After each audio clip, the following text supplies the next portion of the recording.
নাটোরের গুরুদাসপুরে লিচুর হাট মানে মৌসুম জুড়ে প্রাণ চঞ্চল্যে ভরপুর এক মিলন মেলা।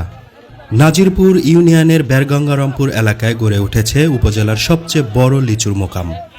প্রতিদিন সকাল থেকে রাত চলাচল থেমে থাকে না একটুও। লিচু বোঝাই নসিমন, ভটভটি আর ট্রাক এসে ভিড় করছে হাটে। দূর দূরান্ত থেকে ছুটে আসছেন পাইকাররা। কেউ কিনছেন হাজারে, কেউ বা পুরো গাছই কিনে নিচ্ছেন আগাম চুক্তিতে। চাষিরা জানালেন এবছর খরার কারণে ফলন কিছুটা কম, তবে দাম ভালো পাচ্ছেন। মুজফ্ফর, বোম্বে আর চায়না 3 জাতের লিচু যাচ্ছে রাজধানী সহ দেশের বিভিন্ন প্রান্তে। একই সঙ্গে এই হাট ঘিরে তৈরি হয়েছে হাজারো মানুষের কর্মসংস্থান।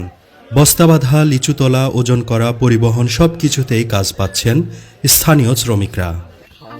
উপজেলা প্রশাসনের পক্ষ থেকেও হাটের নজরদারি রাখা হচ্ছে নিয়মিত, যাতে লিচুর ন্যায্য দাম পায় কৃষকরা। এই হাট শুধু একটা বাজার নয়, এটা হয়ে উঠেছে গুরুদাসপুরের গর্ব, অর্থনীতির বড় চালিকা শক্তি।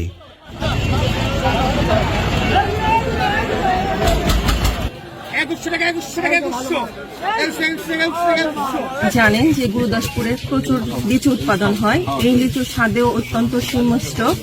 আমরা গুরুদাসপুরের চাহিদা মিটিয়ে দেশের বিভিন্ন এলাকায় এই লিচু পৌঁছে দেই।